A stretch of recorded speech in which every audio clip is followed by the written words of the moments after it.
जरा कल्पना कीजिए कि एक मशीन हर दिन मतलब 100 से ज्यादा बमबारी के नए लक्ष्य तय कर रही है, और एक इंसानी कमांडर हर 20 सेकंड में बिना ज्यादा सोचे बस एक नई मौत के फरमान पर अपनी मोहर लगा रहा है।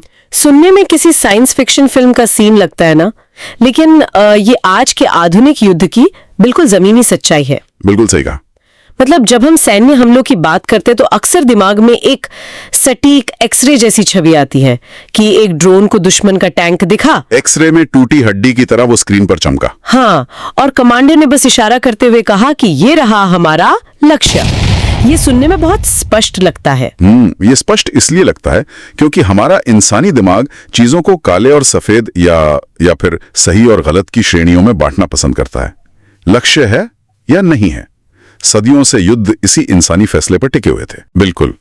लेकिन जब हम आज के इस विषय में कदम रखते हैं, आर्टिफिशियल इंटेलिजेंस यानी AI और आधुनिक युद्ध की दुनिया में, तो अचानक से वो एक्सरे मशीन टूट जाती है, या यूं कहें कि वो एक सेकंड में 10,000 चित्र निकालने लगती है, और ये पूरा का पूरा परिदृश्य बहुत ही धुंधला और जटिल हो जाता है। तो चलिए आज के इस गहन अध्ययन में इसकी परतों को खोलते हैं। बिल्कुल, और इसके लिए हमारे पास आज बहुत ही ठोस स्रोत हैं। हाँ, आज के हमारे अध्ययन के स्रोत हैं US आर्मी वॉर कॉलेज के नए जर्नल्स, कुछ बहुत ही गुप्त सैन्य रणनीतिक दस्तावेज, और सीधे यूक्रेन, गाजा और ईरान के युद्धों से आ रही ग्राउंड रिपोर्ट्स और न्यूज ट्रांसक्रिप्ट्स, जो कि बहुत ही आंखें खोलने वाली हैं। वाकई। तो हमारा उद्देश्य ये समझना है कि कैसे AI सिर्फ हथियारों को ही नहीं बल्कि युद्ध के फैसलों की गति और वैश्विक भू राजनीति को पूरी तरह से बदल रहा है। क्या AI की ये असीमित गति हमें एक सुरक्षित दुनिया की ओर ले जा रहे हैं, या इंसान इस नए एल्गोरिदमिक हथियारों की दौड़ में अपना नियंत्रण हमेशा के लिए खोने वाले हैं? देखिए, इस चर्चा की अहमियत इस बात में छिपी है कि ये सिर्फ नए हथियारों की कोई सूची नहीं है। हमें ये समझना होगा कि हथियार ऐसा क्यों और कैसे कर रहे हैं। श्रोताओं के लिए ये जानना बहुत जरूरी है कि डेटा और एल्गोरिदम अब पारंपरिक तोपों और मिसाइलों से कहीं ज्यादा निर्णायक हो गए हैं। मतलब ताकत से ज्यादा दिमाग का खेल है अब। हाँ, बल्कि मैं कहूंगा ताकत से ज्यादा गति और डेटा का खेल है। पहले जो सेना सबसे ज्यादा ताकतवर होती थी वो जीतती थी। अब जो सेना सबसे तेज डेटा प्रोसेस करती है वो जीतती है। यह एक बहुत बड़ा बदलाव है। स्रोतों को पढ़ते हुए एक सैन्य शब्द बार बार सामने आया, किल चेन यानी किल चेन। ये सुनने में ही काफी खतरनाक लगता है। क्या आप समझा सकते हैं कि जमीन पर इसका असल मतलब क्या होता है और AI ने इसे कैसे बदल दिया है? बिल्कुल। सेना की भाषा में इस किल चेन को F2T2EA मतलब F फिर 2 बार T, E और A कहा जाता है। ओके, इसका फुल फॉर्म क्या है? ये 6 कदमों की एक प्रक्रिया है। फाइंड यानी ढूंढना, फिक्स यानी सटीक स्थान तय करना, ट्रैक यानी पीछा करना, टारगेट यानी निशाना बनाना, इंगेज यानी हमला करना, और आखिर में असेस यानी नुकसान का आकलन करना। तो ये तो एक पूरी साइकिल हो गई। हाँ, और जब इंसान ये पूरी प्रक्रिया करता था तो इसमें घंटों, दिनों या कभी-कभी हफ्तों का समय लगता था। एक जासूस जानकारी लाएगा, फिर कमांडर नक्शा देखेगा, फिर योजना बनेगी और तब जाकर हमला होगा। और अब AI ने इस पूरी चेन को एक तरह से हाइपरड्राइव में डाल दिया है। हाइपरड्राइव भी एक छोटा शब्द है इसके लिए। अच्छा, AI ने इस चेन के हर एक हिस्से को इतना सिकोड़ दिया है कि अब समय घंटों से घटकर सीधे मिली सेकेंड्स में आ गया है। सेना में एक और पुराना नियम है जिसे OODA लूप या OODA लूप कहते हैं। ये क्या होता है? ऑब्जर्व यानी निरीक्षण, ओरिएंट यानी स्थिति समझना, डिसाइड यानी फैसला लेना, और एक्ट यानी कार्रवाई करना। AI ने इस लूप की पुरानी सभी बाधाओं को खत्म कर दिया है। और स्रोतों में दिए गए आंकड़े इस तेजी को बहुत स्पष्ट रूप से दिखाते हैं। ईरान के साथ हुए संघर्ष की रिपोर्ट देखिए। अमेरिकी सेना ने 7,000 लक्ष्यों को भेदने के लिए AI टूल्स का इस्तेमाल किया। 7,000? हाँ, जिनमें प्रोजेक्ट मेवन और एंथ्रोपिक कंपनी का क्लॉड AI शामिल है। और वहीं यूक्रेन युद्ध में डेल्टा नाम का एक क्लाउड आधारित सिस्टम इस्तेमाल हो रहा है। इसके साथ एवेंजर्स AI काम कर रहा है, जिसने अब तक 1,30,000 रूसी ठिकानों की पुष्टि की है। यह आंकड़ा बहुत बड़ा है। बिल्कुल, और ये हर हफ्ते 12,000 नए सैन्य उपकरणों की पहचान कर रहा है। एक इंसान के लिए ऐसा करना तो नामुमकिन है। यही वो जगह है जहां हमें समझना होगा कि ये कैसे काम कर रहा है। ओची नाम के एक यूक्रेनी गैर लाभकारी संगठन का उदाहरण लीजिए। उन्होंने ड्रोन से रिकॉर्ड किए गए 20 लाख घंटे के फुटेज इकट्ठे किए हैं। बाप रे, 20 लाख घंटे। हाँ, अगर कोई इंसान इन फुटेज को देखने बैठे तो उसे कई जन्म लग जाएंगे। सही बात है। लेकिन मशीन विजन और एआई एल्गोरिदम इस पूरे डेटा को कुछ ही सेकंडों में छान मारते हैं। वे पैटर्न पहचानते हैं, पिक्सल का विश्लेषण करते हैं और तुरंत बता देते हैं कि किस जंगल में कौन सा टैंक छिपा है। तो ये तो बिल्कुल बेसबॉल के उस मनी बॉल वाले दौर जैसा है, जहां खिलाड़ियों को परखने के लिए इंसानी अनुभव और अनुमान की जगह पूरी तरह से डेटा और स्टैट्स ने ले ली है। बिल्कुल सटीक तुलना ही है। लेकिन एक सवाल मुझे काफी परेशान कर रहा है। जब युद्ध एक फैक्ट्री की असेंबली लाइन की तरह बन जाए, जहां धड़ाधड़ इंसान और ठिकाने टारगेट बनने लगे, तो क्या युद्ध का असल मतलब पीछे नहीं छूट जाता? मतलब यूक्रेन में फर्स्ट पर्सन व्यू यानी FPV ड्रोन की सटीकता 30% से बढ़कर 80% हो गई है। और जानते हैं इसके लिए क्या इस्तेमाल हो रहा है? सिर्फ $25 का मशीन विजन सॉफ्टवेयर। हाँ, महज $25 का। इसके जरिए 15 से 40 किलोमीटर का एक ऐसा मानव रहित किल जोन बनाया जा रहा है, जहां जो भी हिलेगा AI उसे खत्म कर देगा। क्या ये युद्ध का एक बेहद डरावना यंत्रीकरण नहीं है? मैं आपकी इस बात से पूरी तरह सहमत नहीं हूं कि युद्ध का असल मतलब पीछे छूट जाता है। बल्कि मैं ये कहूंगा कि युद्ध का स्वरूप ही अमानवीय हो जाता है। गति निश्चित रूप से सैन्य लाभ देती है, लेकिन जब निर्णय लेने की गति इंसानी दिमाग की क्षमता से तेज हो जाती है, तो हम एक ऐसी सीमा लांघ जाते हैं जहां लक्ष्य या इंसान सिर्फ एक डेटा पॉइंट बनकर रह जाता है, स्क्रीन पर चमकने वाला महज एक पिक्सल। और यहीं पर ये विषय बहुत ही ज्यादा दिलचस्प या कहूं तो डरावना हो जाता है। जब हम डेटा प्रोसेसिंग की इस अंधी गति की बात करते हैं, तो अब सेनाओं के पास ऐसे सिस्टम्स आ गए हैं जो सिर्फ खुफिया जानकारी नहीं देते, वे खुद ब खुद टारगेट सुझाते हैं। बिल्कुल। गाजा की रिपोर्ट इसका सबसे ज्वलंत और परेशान करने वाला उदाहरण है। वहां द गॉस्पेल नाम का एक सिस्टम इस्तेमाल हो रहा है जो इमारतों और ढांचों को टारगेट करता है, दिन में लगभग 100 टारगेट्स। और दूसरा है लैवेंडर सिस्टम, जो सीधे तौर पर व्यक्तियों को टारगेट करता है। इस सिस्टम ने 37,000 संभावित लोगों की एक पूरी हिट लिस्ट बना दी। 37,000? और ये समझना बहुत जरूरी है कि लेवेंडर ये सूची कैसे बनाता है। ये सिर्फ हथियार थामे हुए लोगों की तस्वीरें नहीं खोजता। तो फिर ये क्या खोजता है? ये व्हाट्सएप ग्रुप्स, लोगों की लोकेशन, उनके संवाद के तरीके और उनके चलने फिरने के पैटर्न का विश्लेषण करता है।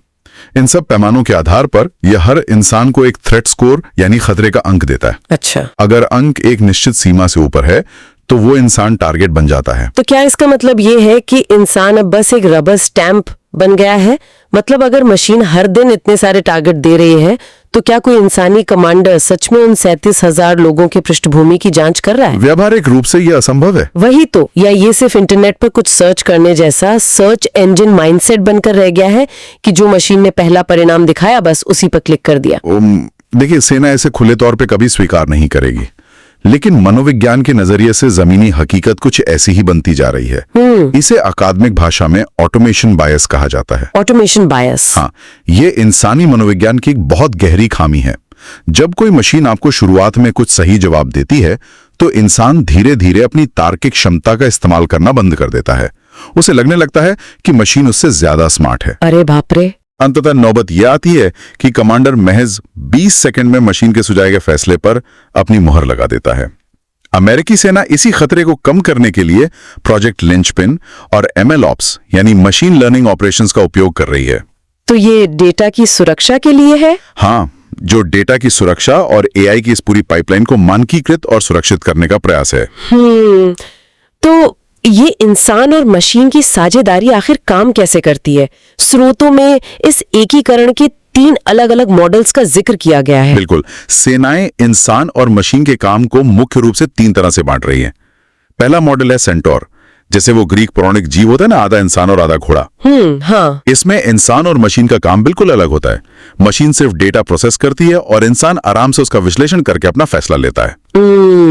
ये तो फिर भी सुरक्षित और ठीक लगता है। दूसरा मॉडल क्या है? दूसरा है साइबोर्ग, जहां इंसान और मशीन रियल टाइम में एक साथ मिलकर फैसला लेते हैं।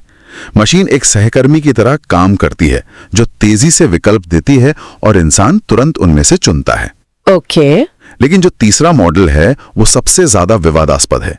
इसे माइनोटो वॉरफेयर कहा गया है। माइनोटोर वॉरफेयर, इसमें क्या होता है? इसमें एआई सैन्य ऑपरेशंस का मुख्य दिमाग बन जाता है और इंसान केवल मशीन के आदेशों का पालन करने वाला एक पुर्जा भर रह जाता है। ये तो बहुत ही भयानक है। हाँ, हालांकि अमेरिकी रक्षा विभाग का एक निर्देश है डायरेक्टिव 3000.09 जो बहुत स्पष्ट रूप से कहता है कि स्वायत्त या ऑटोनोमस हथियारों के इस्तेमाल पर इंसान का उचित निर्णय होना अनिवार्य है। लेकिन जो बातें हमने अभी ऑटोमेशन बायस के बारे में जानी, उन्हें देखकर तो लगता है कि ये उचित निर्णय सिर्फ कागजों पर ही रह गया है। काफी हद तक। क्या ये सच नहीं है कि दुश्मन हमेशा हमें चकमा देने का कोई सस्ता और लोटक तरीका ढूंढ लेगा? और जब हम मशीन पर इस हद तक अंधा भरोसा करने लगते हैं तो एक छोटी सी तकनीकी चूक का नतीजा क्या होता है? नतीजा बेहद भयानक और दिल दहला देने वाला होता है। हमारे स्रोतों में ईरान के मीना प्रांत के एक स्कूल पर हुए हमले का दुखद उदाहरण दर्ज है। वहां एक हवाई हमले में 175 लोग मारे गए, जिनमें से ज्यादातर स्कूली बच्चे थे। हे भगवान, लेकिन एक इतने एडवांस्ड एआई सिस्टम से इतनी बड़ी गलती आखिर कैसे हो गई? क्योंकि एआई के पास खुद की सोचने की क्षमता नहीं है, वो सिर्फ डेटा पर चलता है। उस मामले में एआई के पास जो निर्देशांक या कोऑर्डिनेट्स थे वे पुराने थे। नाटो का एक बहुत सख्त नियम है जिसे 90 दिन की इमेजरी रूल कहते हैं। अच्छा, इसका क्या मतलब है? इसका अर्थ है कि 90 दिन से पुरानी सैटेलाइट तस्वीरों के आधार पर आप कोई हमला नहीं कर सकते, क्योंकि इतने समय में जमीनी हालात पूरी तरह बदल सकते हैं। या उसी नियम का उल्लंघन हुआ। मशीन ने सिर्फ एक इमारत का पुराना ढांचा देखा, लेकिन वो वहां के पैटर्न ऑफ लाइफ को समझने में पूरी तरह से चूक गई।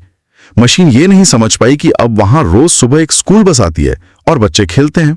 इसके चलते कोलेटरल डैमेज का पूरा आकलन ही गलत हो गया। ये तो इस बात का साफ सबूत है कि मशीन में कोई सामान्य समझ या कॉमन सेंस नहीं होती। बिल्कुल नहीं होती। तो क्या दुश्मन भी जानबूझकर मशीन की इस बेवकूफी का फायदा उठा सकते हैं? बिल्कुल उठा सकते हैं, और उठा भी रहे हैं। इसी को तकनीकी भाषा में एडवर्सेरियल एआई और डेटा पॉइजनिंग का खतरा कहते हैं। डेटा पॉइजनिंग मतलब डेटा में जहर घोलना? हाँ, एक तरह से वही। मान लीजिए आप अपने एआई को टैंक पहचानने की ट्रेनिंग दे रहे हैं। दुश्मन चालाकी से उस ट्रेनिंग डेटा में हेरफेर कर देता है।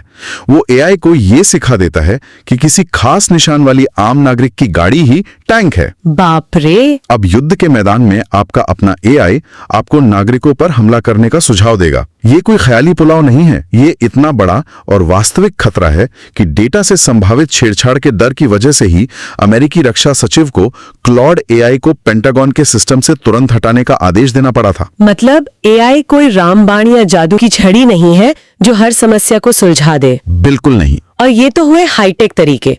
स्रोतों में कुछ ऐसे लोटेक तरीकों का भी जिक्र है जो इतने एडवांस्ड एआई को भी धूल चटा रहे हैं। जैसे हिजबुल्ला ने अपनी मिसाइलों को अत्याधुनिक एआई थर्मल सेंसर से छिपाने के लिए कोई बड़ी तकनीक नहीं बल्कि महज फायर ब्लैंकेट्स का उपयोग किया। हाँ, आग बुझाने वाले कंबल। और यूक्रेन की सेना ने ऑपरेशन स्पाइडरवेब नाम के एक मिशन में बहुत ही सस्ते ड्रोन्स का उपयोग करके रूस के लॉन्ग रेंज बॉम्बर फ्लीट का 34% हिस्सा नष्ट कर दिया। इससे रूस को $7 बिलियन का भारी नुकसान हुआ। मतलब तकनीक चाहे जितनी बड़ी और महंगी हो, इंसानी चालाकी उसका कोई ना कोई सस्ता तोड़ निकाल ही लेती है। सही कहा। और यही बात इस पूरे विषय को सामरिक स्तर से उठाकर वैश्विक भू राजनीति के स्तर पर ले जाती है। जब हम इन छोटी छोटी खामियों से ऊपर उठकर बड़े परिदृश्य को देखते हैं तो समझ आता है कि दुनिया की महाशक्तियां इस एल्गोरिथमिक दौड़ को किस तरह से देख रही हैं। वे सभी एक ही तकनीक के पीछे भाग रही हैं, लेकिन उनके रास्ते बिल्कुल अलग हैं। हाँ, रणनीतिक दस्तावेजों में 3 बड़ी ताकतों का बहुत स्पष्ट जिक्र है। अमेरिका की नीति है एआई एक्सेलरेशन, यानी इस तकनीक का तेजी से विस्तार करना। वे रेप्लिकेटर 2 प्रोग्राम के जरिए कम लागत वाले हजारों ड्रोन्स एक साथ बनाने पर जोर दे रहे हैं ताकि दुश्मन को संख्या के बल पर हराया जा सके। और दूसरी तरफ चीन है जो मिलिट्री सिविल फ्यूजन की नीति पर चल रहा है। इसका मतलब है कि चीन में जो भी नागरिक या कमर्शियल तकनीकी खोज होगी वो सीधे सेना के उपयोग में लाई जाएगी। वहां कोई सीमा रेखा नहीं है। और फिर आता है रूस की आर्थिक स्थिति इस समय बहुत कठिन है और वो पश्चिमी देशों के प्रतिबंधों का सामना कर रहा है। हाँ, ये तो है। इसके बावजूद रूस ब्रिक्स एआई अलायंस के जरिए एआई को पश्चिमी देशों के खिलाफ एक सिक्योरिटाइज्ड इक्वलाइजर के रूप में देख रहा है। सिक्योरिटाइज्ड इक्वलाइजर यानी एक ऐसा सुरक्षात्मक हथियार जो कम पैसे में भी अमेरिका जैसी बड़ी ताकतों के बराबर खड़े होने की ताकत दे सके। जब दुनिया के ये बड़े देश जिनके पास पहले से ही परमाणु हथियार है इस तरह की अप्रत्याशित तकनीक में अंधाधुंध प्रतिस्पर्धा करते हैं तो मुझे एक बहुत बड़ा खतरा नजर आता है। आपकी चिंता बिल्कुल सही दिशा में है। अंतर्राष्ट्रीय संबंधों की दुनिया में इसे समझने के लिए एक बहुत ही महत्वपूर्ण सिद्धांत है जिसे स्टेबिलिटी इंस्टेबिलिटी पैराडॉक्स कहते हैं। ये नाम थोड़ा भारी भरकम है, अगर हम इसे आसान भाषा में समझे तो इसका क्या मतलब है? सरल शब्दों में यह सिद्धांत कहता है कि जब दो देशों के पास परमाणु हथियार होते हैं तो उनके बीच एक बड़े और विनाशकारी युद्ध का खतरा कम हो जाता है। इसे रेड लाइन मॉडल कहते हैं। क्योंकि दोनों को पता है कि अगर पूर्ण युद्ध हुआ तो दोनों तबाह हो जाएंगे। बिल्कुल, इसलिए एक स्थिरता या स्टेबिलिटी आ जाती है। लेकिन इसी स्थिरता के कारण एक नई अस्थिरता या इंस्टेबिलिटी जन्म लेती है। वो कैसे? दोनों देशों को लगने लगता है कि चूंकि पूर्ण युद्ध नहीं हो सकता तो चलो छोटे मोटे हमले, बॉर्डर पर झड़पें या छद्म युद्ध करके देखते हैं। इसे अंग्रेजी में ब्रिंकमैनशिप कहते हैं, यानी खतरे के बिल्कुल किनारे तक जाकर सामने वाले को उकसाना। समझ गई। अगर मैं इसे एक उदाहरण से समझाऊं, मान लीजिए आप किसी पुरानी कार को बहुत तेज चला रहे हैं। आपको डर लगेगा क्योंकि आपको पता है इसके ब्रेक अच्छे नहीं हैं। लेकिन यदि आप उसी कार में दुनिया के सबसे शक्तिशाली और आधुनिक ब्रेक लगा देते हैं तो ड्राइवर कार को सुरक्षित चलाने के बजाय ये सोचकर और अधिक गति से जोखिम लेने लगता है कि मेरे ब्रेक्स तो बहुत अच्छे हैं, मैं जब चाहूं गाड़ी रोक लूंगा। क्या परमाणु हथियारों वाले देशों के साथ एआई भी ठीक यही काम कर रहा है? वाह, एक बहुत ही सटीक और शानदार उदाहरण है। बिल्कुल यही हो रहा है।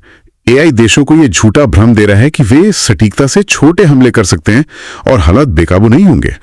लेकिन खतरा तब अकल्पनीय रूप से बढ़ जाता है जब इस एआई को न्यूक्लियर कमांड यानी NC3 सिस्टम में एकीकृत किया जाता है।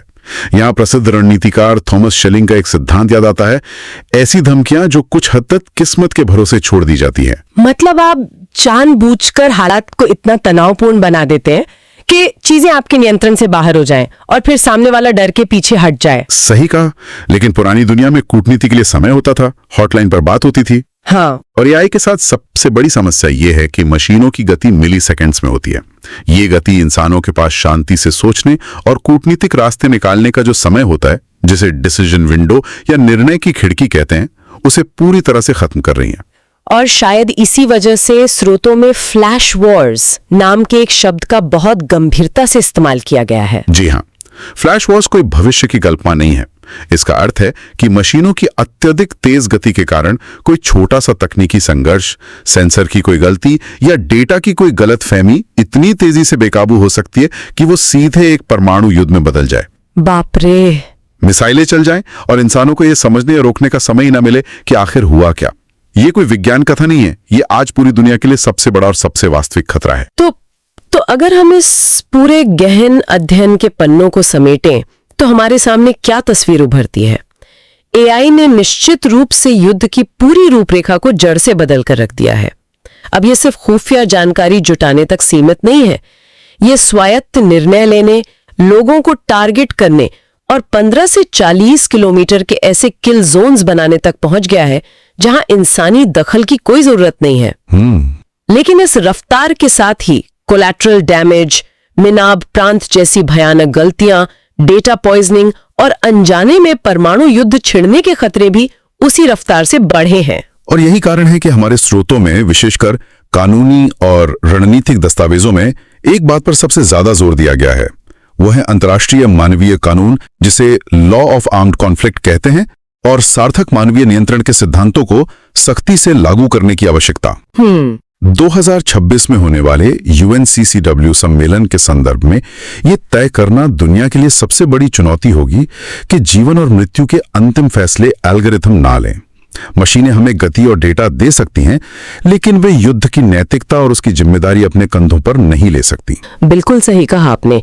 इंसान और मशीन की इस नई साझेदारी में मशीन को सिर्फ एक उपकरण ही रहना चाहिए, उसे निर्णायक नहीं बनने दिया जा सकता। बिल्कुल। और अब इस चर्चा को खत्म करने से पहले हम श्रोताओं के खुद विचार करने के लिए एक ऐसा सवाल छोड़ना चाहते हैं जो इस पूरे विषय को एक बिल्कुल नए और गहरे नजरिए से देखने पर मजबूर कर देगा।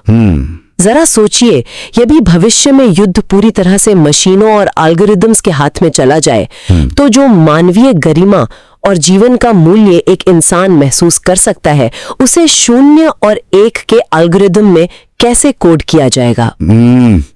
ये सिर्फ एक तकनीकी सवाल नहीं है, बल्कि हमारी पूरी सभ्यता के लिए एक बहुत बड़ी नैतिक चुनौती है। और उससे भी बड़ी बात, जब इंसान युद्ध लड़ता है तो उसके भीतर एक डर, एक मानसिक और भावनात्मक पीड़ा होती है जो उसे युद्ध रोकने के लिए प्रेरित करती है। हाँ, यदि युद्ध के मैदान में इंसानों को कोई पीड़ा ही नहीं होगी, कोई खून खराबा उनकी आंखों के सामने नहीं होगा क्योंकि सब कुछ मशीनें कर रही होंगी, तो क्या ये दुनिया में युद्ध को और अधिक आम, आसान और बिना झिझक के शुरू की जाने वाली प्रक्रिया नहीं बना देगा? ये बहुत ही डरावना विचार है। बिल्कुल। शुरुआत में हमने जो एक्सरे मशीन का जिक्र किया था, वो मशीन एक टूटी हुई हड्डी को तो बिल्कुल साफ और सटीक दिखा सकती है, लेकिन वो उस हड्डी के टूटने का दर्द कभी महसूस नहीं कर सकती। हमें ये सुनिश्चित करना होगा कि सटीकता और गति की इस अंधी दौड़ में हम अपनी इंसानियत की तस्वीर को ही धुंधला न कर दें। आज की इस चर्चा में हमारे साथ जुड़ने के लिए बहुत बहुत धन्यवाद। सीखते रहिए और ऐसे ही सवाल पूछते रहिए।